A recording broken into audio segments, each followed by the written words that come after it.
Hello dear students, welcome to gateway classes. Data structure पढ़ रहे हैं हम लोग। एरे के बारे में बात हो रही है। एरे पे कौन कौन से ऑपरेशन पॉसिबल हैं, हर एक ऑपरेशन को समझने की कोशिश कर रहे हैं। ऑपरेशन का क्या मतलब है, उसकी एल्गोरिथम क्या है और सी में उसे कैसे इंप्लीमेंट करते हैं, ये सब हम देख रहे हैं। चलिए आगे बढ़ते हैं, नेक्स्ट ऑपरेशन के बारे में बात करते हैं। Today's target is the next operation is reverse operation on 1D array और लीनियर एरे। तो चलिए देखते हैं रिवर्स ऑपरेशन का क्या मतलब है। This operation reverses the order of the elements of a given array. For example, suppose we have an array of 5 elements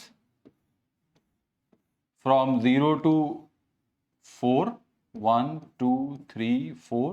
Suppose elements are 1, 2, 33, 4 and 7. So this is an array of 5 elements. इस operation को perform करेंगे reverse को, तो क्या हो जाएगा, नया जो एरे मिलेगा उसका साइज भी वही होगा जो पहले एरे का था, बस ये रिवर्स करके क्या करेगा, जो लास्ट पोजीशन है वो फर्स्ट पोजीशन हो जाएगी, सेकेंड लास्ट, फिर 33, देन 2, देन 1। तो ये रिवर्स का मतलब है, जब हम एरे को, ये दूसरा एरे बन जाएगा या इसे ही हम इसी एरे के अंदर इसको रिवर्स कर देंगे तो जो अपडेटेड एरे होगा वो ये अपडेट होगा, यानी कि जो वैल्यू 1 थी वो लास्ट हो जाएगी, जो वैल्यू लास्ट थी वो फर्स्ट हो जाएगी। This is the reverse operation. बहुत इजी सा ऑपरेशन है, पूछा जा सकता है, इसीलिए इसके बारे में डिस्कशन करना है। अच्छा, एक तरीका तो इसका ये है जो अप टू दी मार्क नहीं है, एक तरीका तो ये है another method to print the array in reverse order. पहले इसी के बारे में बात करता हूं मैं, क्योंकि इस तरीके से आपने अपने एरे को रिवर्स किया होगा जब आपने प्रोग्रामिंग की होगी। We have an array of 20 elements, एक 20 एरे ले लिया, 20 एलिमेंट्स का एक एन ले लिया। एन का मतलब क्या है कि जो एरे का साइज है वो यूजर से आप पूछेंगे, तो how many numbers you want to input, वो आपने वैल्यू कहां पे स्टोर कर ली, एन के अंदर कर ली। एन की वैल्यू वो 20 से कम होनी चाहिए, अगर एन की वैल्यू वो 20 से ज्यादा है, हर एक प्रोग्राम के अंदर ये लॉजिक यूज कर रहे हैं, अब आप समझ गए होंगे। अगर एन की वैल्यू 20 से ज्यादा है तो एक मैसेज आएगा, invalid input, size must be less than 20। इसे डिस्प्ले कराने के लिए गेट ch लगाते हैं, और अगर n की वैल्यू 20 से ज्यादा है तो ये कंडीशन ट्रू होती है। ट्रू होती है तो इसका मतलब एरे का साइज जो आपने 20 फिक्स किया है उससे ज्यादा आप इनपुट कराने की कोशिश कर रहे हैं, which is not possible, that is not correct. तो ये मैसेज प्रिंट होना चाहिए और एग्जिट स्टेटमेंट से आप प्रोग्राम से बाहर आ जाते हैं। ये कौन सा स्टेटमेंट है, जंप स्टेटमेंट है, जो ऑपरेटिंग सिस्टम के कंट्रोल को ये एक एक करके लाइन एक्सेस करता है और कंट्रोल यानी कि जो कंपाइलर का कंट्रोल है उसे बाहर ले जाता है प्रोग्राम से। जंप स्टेटमेंट होता है, एग्जिट एक फंक्शन है जो बाहर ले जाता है प्रोग्राम से। ब्रेक एक ऐसा जंप स्टेटमेंट है जो किसी लूप से बाहर लेके आता है, वो भी जंप स्टेटमेंट है। एक jump statement go to statement भी होता है, एक ब्रेक होता है, एक एग्जिट होता है। ठीक है, अगर ये कंडीशन फॉल्स है, अगर n की वैल्यू 20 से ज्यादा नहीं है, छोटी है, तो फिर आप एलिमेंट के लिए एरे को इनपुट करा लीजिए।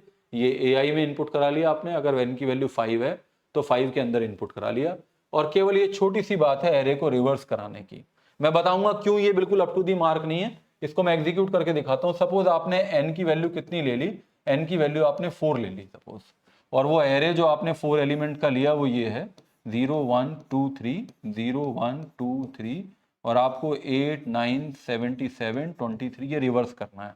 तो रिवर्स करने के लिए फॉर लूप लगाया, i equals to n-1, n की वैल्यू कितनी है 4, 4 - 1 that is 3, i greater than equals to यानी कि 0 sorry i greater than i is 3 greater than equals to 0, condition true है। If this condition is true, ये true है तो ये प्रिंट करेगा ai को। सपोज ये आउटपुट स्क्रीन है, ai का मतलब है किसे प्रिंट करेगा, a3 को प्रिंट करेगा। तो a3 क्या है 23, वो 23 प्रिंट हो जाएगा। इसके बाद ये यहां से वापस जाएगा। इस फॉर लूप के अंदर केवल एक ही स्टेटमेंट है, एक स्टेटमेंट के लिए कर्ली ब्रेसेस ओपन करना क्लोज करना कोई जरूरत नहीं है, क्योंकि इसके बाद इसी को एग्जीक्यूट करना है, वापस जाएगा। पहले i माइनस माइनस होगा, i की वैल्यू कितनी हो जाएगी 3 से 2 हो जाएगी, i की वैल्यू कितनी हो जाएगी 3 से 2 हो जाएगी। फिर ये कंडीशन चेक होगी 2 less than greater than equals to 0, condition फिर ये ट्रू है। ट्रू है तो ये स्टेटमेंट एग्जीक्यूट होगा और ai को प्रिंट करेगा, और ai कितना है, ai इज 2, तो ये 2 को प्रिंट करेगा दैट इज 77। यहां से वापस जाएगा, फिर उसके पहले i माइनस माइनस होगा, i माइनस माइनस से वैल्यू कितनी हो जाएगी 1 हो जाएगी, 1 greater than equals to 0, condition true है। 1 greater than equals to 0, 1 greater than यानी कि i greater than i1, 1 greater than equals to 0, condition is true.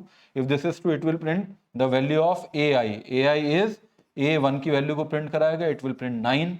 Then I minus minus will be executed, it will become 0 from 1. Then it will be checked, this condition will be checked, I 0 greater than equals to 0. Yes, this condition is again true. वो भले इससे बड़ा नहीं होता लेकिन बराबर होता है, तो this condition is true. Then this condition is true, it will execute this statement, that is print the value of ai, that is a0. a0 की वैल्यू कितनी है, 8 है.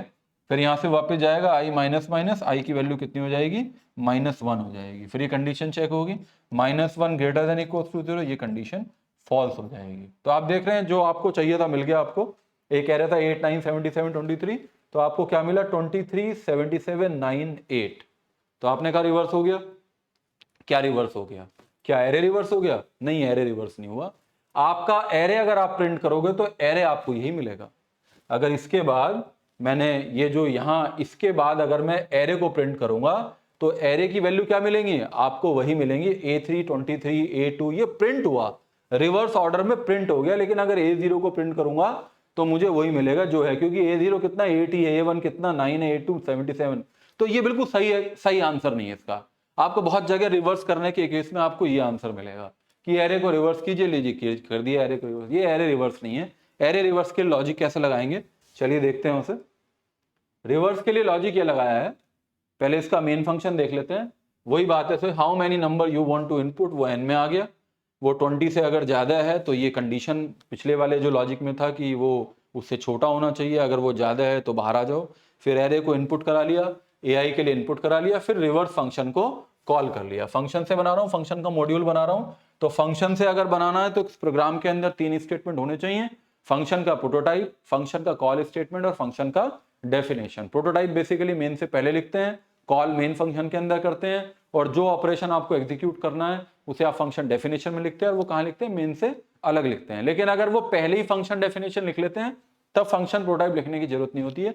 जैसे यहाँ पे मेन शुरू किया मैंने, प्रोटोटाइप नहीं लिखा. उससे पहले मैं दिखाऊंगा आपको इससे पहले वाली स्लाइड में कि मैंने उस फंक्शन डेफिनेशन को इस मेन प्रोग्राम से पहले लिखा है.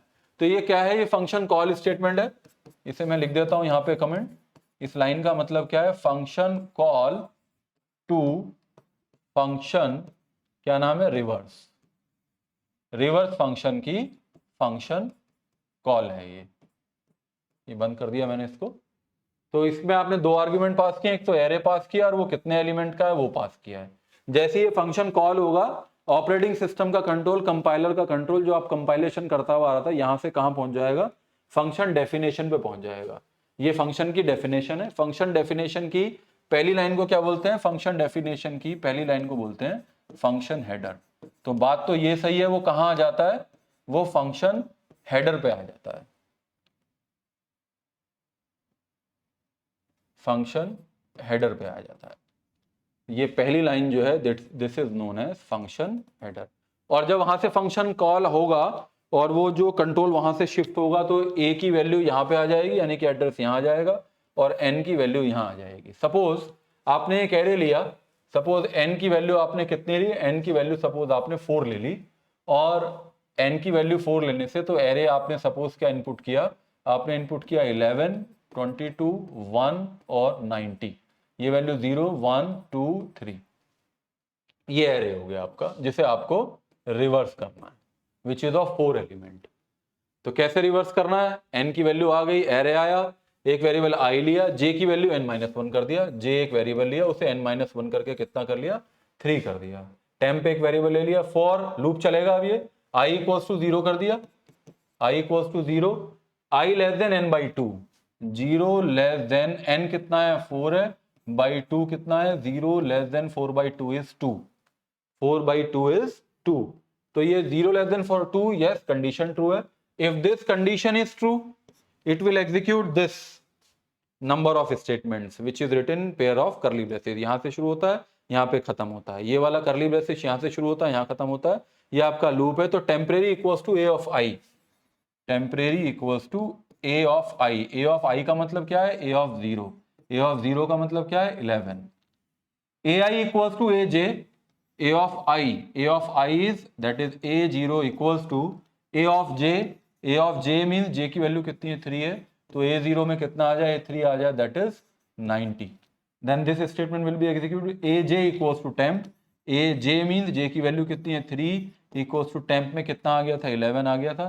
तो आप देखिए इन 3 लाइन के ऑपरेशन परफॉर्म होने के बाद जो नया एरे मिलेगा उसे अपडेट कर दीजिए आप। ये 0 पे 1 पे 2 पे 3 पे, 0 पे क्या हो गया 90 हो गया, 1 पे कुछ नहीं हुआ, 1 पे वही रहा जो था, 2 पे कुछ नहीं हुआ, 2 पे वही रहा जो था, और 3 पे कितना हो गया 11 हो गया। ये एक बार जब लूप चला तो ये अपडेटेड एरे आपको मिला। जे माइनस माइनस, जे की वैल्यू माइनस माइनस की तो जे की वैल्यू 3 से कितनी हो गई 2 हो गई। तो यहां से लूप चला, यहां से फिर वापस कहां जाएगा, फिर इस पे जाएगा, और फिर आई प्लस प्लस होगा पहले, और आई की वैल्यू 0 से अब वो कितना हो जाएगा 1 हो जाएगा। फिर लूप चेक करेगा i less than n by two, 1 less than n कितना है, n by two is already you have calculated that is 2, this condition is again true. If this condition is true, it will execute these statements. Temporary equals to a of I. Temporary equals to a of I. A of I का मतलब a of 1. A of 1 का मतलब कितना है, इसे देखिए modified को देखेंगे, a of 1 is 22. A of I equals to a of j. A of I कितना है, a of 1 equals to a of j. j कितना है, वो j2 हो गया था। तो a of 1 में a of 2 की वैल्यू आ जाए, a of 2 कितना है 1 है, तो ये मॉडिफाई कर दिया आपने। a of j equals to temp, a of j का मतलब है j2 हो गया था, इक्वल्स टू टेम्प की वैल्यू कितनी है 22 है, वो 22 हो गई। इसके बाद जो अपडेटेड एरे है, इसके बाद मैं यहाँ लिख लेता हूँ, इसके बाद यहाँ लिखता हूँ, फिर यहाँ आया, तो ये जो अपडेटेड मॉडिफाइड एरे है वो ये हो गया 0 1 2 3। 0 पे क्या रहा, 0 पे कुछ नहीं हुआ, 1 और 2 पे हुआ, 1 पे तो 1 आ गया, और 2 पे कितना आ गया 22 आ गया।